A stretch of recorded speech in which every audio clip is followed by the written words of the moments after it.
So welcome, welcome, welcome. Here we are. Here we are. It is Sunday night. We're talking about some ice and fire.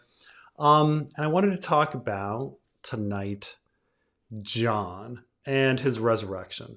And and I really truly do, and I'm not even being facetious. I'm saying that I believe that um, John coming back from the dead, which I fully accept is probably was probably George's plan. It was in the show, things like this. We've got plenty of foreshadowing of it. I fully accepted that George originally planned to have John come back from the dead.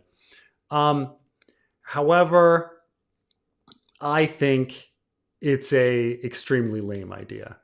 And now many of you may say, whoa, whoa, whoa, whoa, how dare you? How dare you? But I want to also point out to people, okay, and just to point out like people's hypocrisy, if in case you're defending like John coming back from the dead, how many would defend Anakin Skywalker's immaculate conception?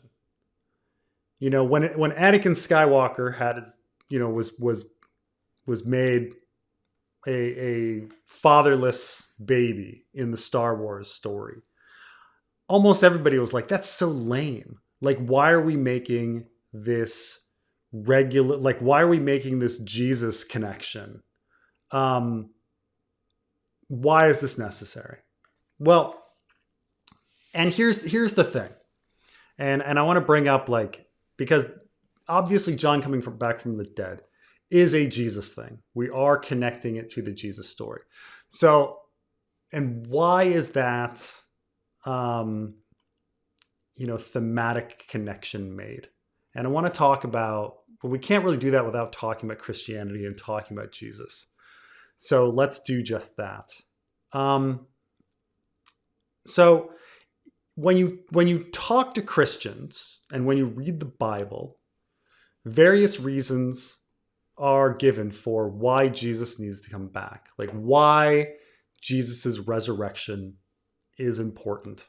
And this isn't an exhaustive list, but having read some research of things online and Christian sites on why it's important that Jesus comes back from the dead, you generally find these points that I'm going to be bringing up here, and we have to ask ourselves: do these points fit or land when we're talking about John being brought back from the dead? And and in the end, like, ask yourself, like, why is this thematic connection made? Like, people really thought, like, why is Darth Vader immaculate conception? Like, why was that connection made? Like, why is it important that Darth Vader is Jesus? I don't know. I mean, some of it has to do with with prophecy, but we'll get into this. So, generally speaking, when people talk about the importance of Jesus' resurrection, part of it is the legitimization of God's power. Okay, you're saying that Jesus comes back from the dead, and that shows how powerful and real God is. And this is in the Bible. You can find these quotes like, the Pharisees and the Sadducees came to Jesus and tested him by asking him to show them a sign from heaven, that Jesus's resurrection is a sign from heaven. God is being demonstrative here, and to prove that he exists and that he is powerful. And who, through the Spirit of His holiness, was appointed the Son of God. Let me make sure. In the power of His resurrection from the dead, Jesus our Lord, Jesus Christ our Lord.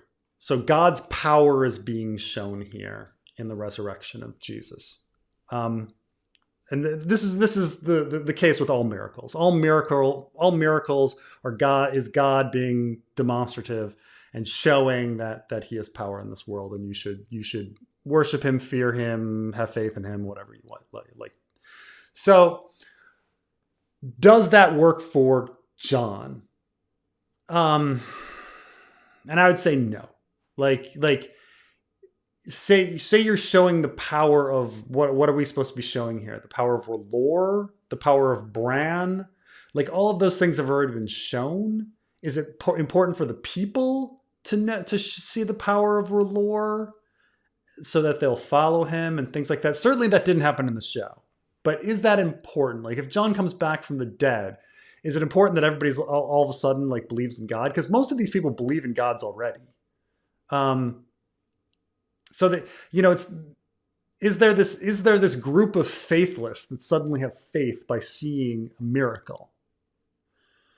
I mean, you've got characters like Tyrion and Jaime who are kind of faithless, but are they going to be seeing Jon and all of a sudden getting faith?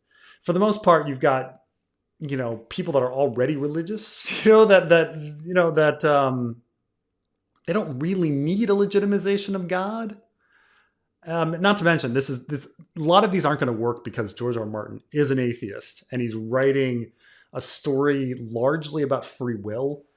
And so a lot of these aren't going to work. It's weird because the resurrection of Jesus is a tool for a deist. Things make sense in a deist tale, but they're not going to necessarily make sense in an atheist tale. So next we have like the other weird thing is legitimization of a god, legitimization of a god's power. You got to remember that like R'hllor, I mean, from what we hear, kind of sucks, right? And this is the next thing. This leads me to the next thing, is that the resurrection of Jesus is also important because it's a legitimization of doctrine. It's legitimization of the Bible and the Gospels. And this is found in, for what I received, I passed on to you as the first importance, that Christ died for our sins according to the scriptures, right? So if you see Jesus come back from the dead, all of a sudden you're going to be believing the scriptures and the other things that are in the scriptures. And so we have to ask ourselves, okay, like, what are people going to start believing the Azor Ahai story or the Jade Compendium? Like, is that important to the story? And I would argue no. Like I'd argue that is nothing, like that's silly, like it doesn't add anything. So next we have like legitimization of prophecy. This is brought up. He then began to teach that the Son of Man must suffer many things and be rejected by the elders, the chief of priests and the teachers of law, and he must be killed. And after 3 days, he rises again. Like, there was prophecy that Jesus came back. Jesus came back. That means that prophecies are correct and you can start believing the other prophecies. Prophecies about Revelation, other prophecies in the book of Isaac, things like that, or book of Isaiah and things like that. The fall of Babylon and things like this. For Jonah was 3 days and 3 days in the belly of the huge fish, So you believe one thing, if one prophecy comes true, you're going to be more likely to believe other prophecy. Is that necessary in the story, and for who? Like, we as readers have already seen prophecy fulfilled, and we've seen some prophecy not fulfilled, but we've seen a lot of prophecy fulfilled. So readers are already primed for the believing of prophecy. But are any of the characters like not believing in prophecy? Any of the characters need to be convinced. And I would argue not really. Like this is a very different world, right? Than the questioning, faithless world that like Jesus is born into and Jesus is resurrected in, that needs to convert people. Next is a maybe. I'm going to go with here is legitimization of teachings. So he is not here. He has risen just as he said. Come and see the place where he lay. So this is more Jesus said something that was true, that he was going to come back from the dead. And therefore we should start believing the other things that Jesus said, like love thy neighbor, right? This one, you could make an argument and say, okay, well, Jon Snow believed in the unity of all men. He came back from the dead. We should all believe in the unity of all men.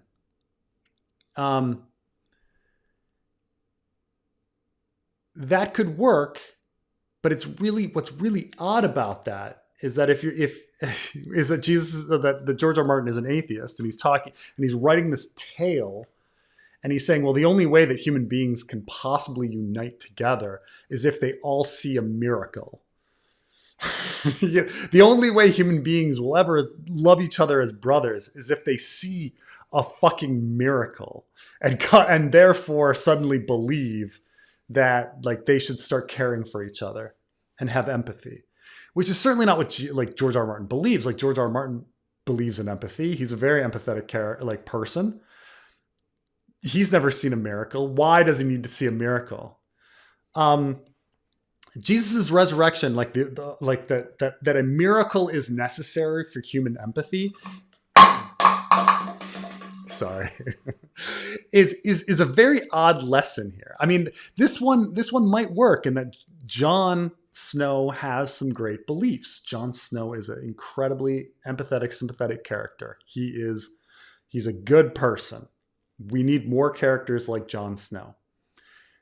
But it's odd that like a miracle is necessary to convince other people versus say like, you know, the logic of Jon's words or the, you know, the self-evident nature of it, you know. Okay. But nonetheless, we'll come back to this one. Or maybe we won't. Next. This is another one interesting. This is an interesting one here. The promise of life after death. And this is probably the big thing for Christianity is that the resurrection of Jesus Christ is the gateway for people to heaven. Okay, you have faith in Jesus. Jesus gives you eternal life. This is the central tenet of Christianity.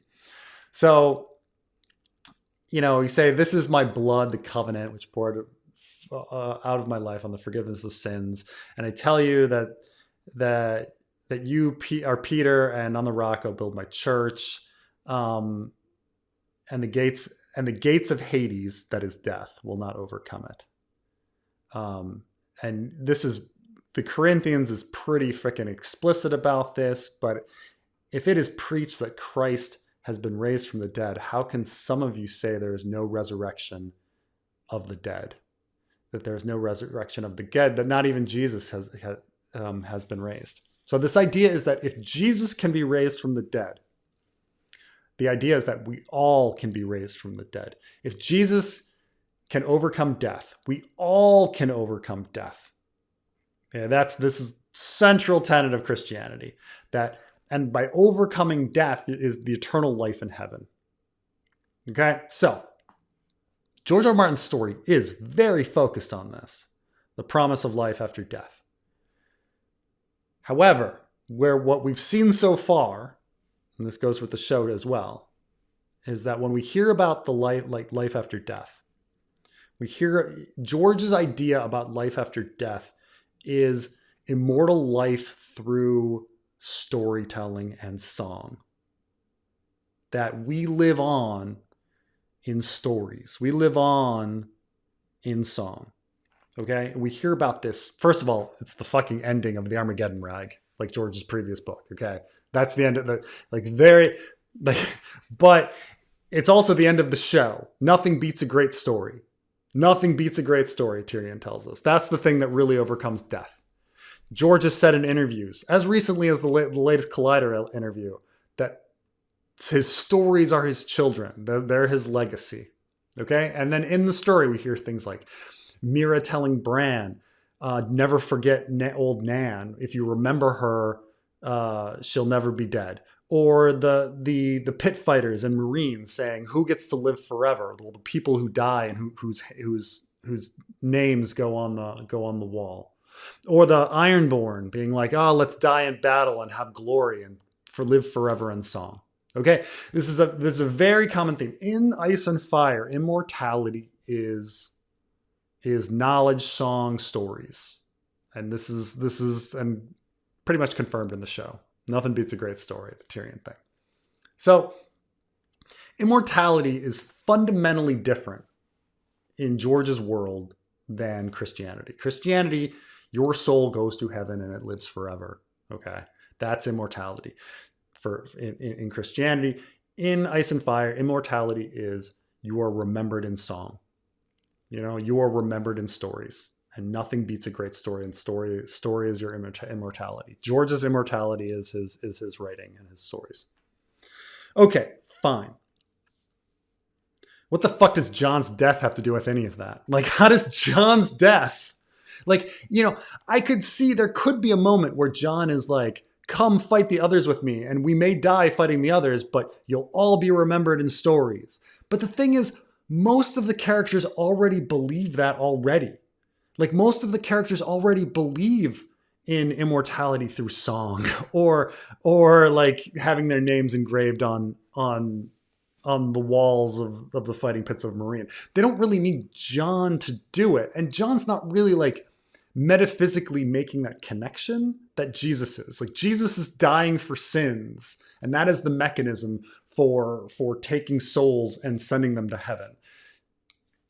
How is John achieving, like, how is John functioning as the vessel for transforming peoples into immortals?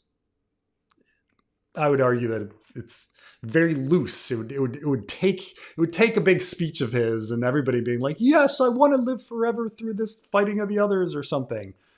But, you know, that's the only, it would take a bit. It would take a bit more. There's nothing so far in John's beliefs where he talks about living forever through death, you know, and through glory. That's not John, right? Like, John hasn't done that. Like, you could argue Jaime has done that with, like, oh, the White Book. You know, you could argue Asha. You could argue a lot of characters, but it's hard to argue anything in the John story is about living forever. Through glory and being remembered through song. And so let's move on. With Christianity, the big idea is that there's a promise of reward for your suffering. You know, that any pain you feel on earth, you'll be rewarded in heaven for it. Therefore, my dear brothers and sisters, stand firm, let nothing move you. Always give yourselves fully to the work of the Lord, because you know that your labor in the Lord is not in vain. That you're suffering here on earth, but you will have rewards in heaven. This is I don't see how that connects to John at all, like John coming back from the dead. A promise of reward for sacrifice. I mean, this could maybe get into, like, again, if you're remembered in story. Whoever does not take up the cross and follow me is not worthy of me. Whoever finds their life will lose it, and whoever loses their life for my sake will find it. That if you die in the name of Jesus, this is like the martyr's death. If you die in the name of Jesus, you're making it to heaven. If you die in the name of John, like, this, the thing is, how does John's death and the way John dies, like, lead to the way anybody else like dies? That's the other thing, is like, when Jesus died on the cross and suffered, for the great injustice, and the idea is that all of humanity is like Jesus. They will die like Jesus and be reborn like Jesus. Like, how is the rest of Westeros dying like Jon and being born like Jon again? It doesn't really connect. Next is a promise of justice. For the Son of Man is going to come to his Father's glory with his angels, and then this is the idea that Jesus comes back in Armageddon and brings justice to the world. Okay, that he will reward each person according to what they have done. This is Jesus with the rising hand and the lowering hand and all of the art. That Jesus judges us on Judgment Day. That's why it's called Judgment Day. That's why Terminator 2 is called Judgment Day. Jesus comes back and judges us. And that there's no justice now on this earth, but eventually there'll be justice because Jesus is the Lord. Like, how will Jon deliver justice? Does Jon ever want to deliver justice? Like, Jon's not really a justice guy. Like, yeah, he beheaded Alistair, he beheaded Janos Slynt, but You know, that's about it. He's never really like dwelled on justice too much, you know? Um, how does that relate to his resurrection? You know? And then finally, the conquest of life over death in general. That I will deliver this people from the power of the grave. I will redeem them from death. O death, are your plagues? Where your grave is your destruction? I have no compassion. So yes, this idea that John coming back from the dead somehow and defeating death is a metaphor for the whole story. We're all fighting the others. And you're like, okay, that connection could make, I could see that a little bit. That John coming back from the dead and defeating death is all of the characters in the story defeating death. Others coming in, that's defeating death. My problem with this, and this gets into, and I didn't bring this up with a lot of them, but this is another problem, is that Lady Stoneheart and Beric Dondarrion already also came back from the dead. So, like, what is that supposed to be a celebration? Is Lady Stoneheart supposed to be a fucking celebration of life overcoming death? Is Beric Dondarrion supposed to be a celebration of life overcoming death? Like, neither one of them like kind of works. So, some people say, okay, maybe John will come back and it'll be some sort of weird twisted tale and it'll be dark and his resurrection will not be a good thing. And yeah, that might make sense. I admit that might make sense. But like how we saw it in the show of John still being the hero and fulfilling prophecy and all of the things, like you have to ask, like, why? Like, why is he being resurrected? Why is there this connection to Jesus Christ when nothing in the story resembles Jesus Christ? Like if I compared this to, say, another story, like say we're taking The Matrix, where Neo comes back to life at the end, right? Remember in that, there was legitimization of prophecy. There was legitimization of teaching. Remember that Morbius was like, he is the one. Everything was true. Like everyone in that world did have doubt. They didn't know if there was actually a one. He was inspiring hope in Zion and all of that shit. Like Neo was the Jesus character in that story. Like that actually did work. I'm not saying that The Matrix is a like story wise the fucking greatest story. I'm not, but at least in that situation, like your Christ character is Christ-like. What I'm saying is that George R. R. Martin, if he's bringing back John, is making a Christ character who is not at all Christ-like, and I don't understand like why the connection is being made. If you eliminate the death and resurrection, like how does the story change? Does it change at all? Like is there some really like I challenge anybody, please like send me, like put in the comments like the very important parallel to Christian doctrine that John's resurrection is fulfilling, that is necessary for this story. Like why is it being done? Because it just feels like the resurrection is just being done for the sake of a resurrection. I mean, in the show, it served zero function at all, other than like killing. I don't know. It didn't even kill Varys. His resurrection played no role in the show, so I don't know what it was about. So anyway, that's my problem with John's resurrection. Sure, some people get upset about that, but I just don't get it. I don't understand it. It puzzles me as much as Darth Vader's Immaculate Conception. Like I don't get it. So all right, let's answer a few things here. I want to make sure that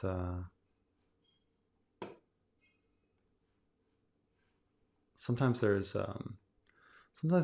order around my super chats, and I want to make sure that I get, and sometimes they delete some, so I'm just making sure that I have all of these.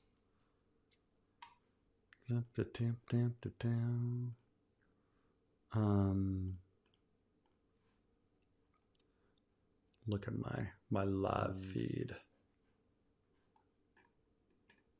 all the way from the beginning. Is it even showing that? Damn it! All right. Well, let's start. Let's start here. Because so a lot of times these things are out of the first super chats can be out of order, and the ones that are given before I start can sometimes be weird. So hello. I see a new update to your Ecamm. Change the background. Oh yeah. It actually caused me a lot of trouble. It was something else. I updated my Ecamm was updated, but I updated my operating system and got a new background. But that was a big pain in the butt because it really fucked up my Final Cut Pro. But okay, but You're getting a lot of flack for your whole John coming back as lame. I can't really put too much of an opinion on it because we don't know what he's going to do with it. Same with Lady Stoneheart. The verdict's out on that until we see wins yeah, and how that's going to go. it's just that I could see it being interesting if John were no longer the hero, but everybody kind of like takes it together. They kind of go, well, John is still going to be the hero, and he's still coming back from the dead, which makes him more Jesus like. Like if he's coming back from the dead and he's some sort of dark evil version of Jesus in the story, that's interesting, but that's not the story people are expecting. They're not expecting some evil John. You had this idea that the moment a character dies and comes back, they're no longer a point of view. Like Yeah. we will never get there.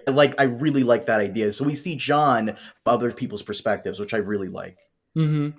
Yeah, I mean, people really argue about this. I think there's a space issue, um, you know, in the story, but at the same time, like, it's to be outside of John's head and not know if he's a good person or not, or to question it a little bit.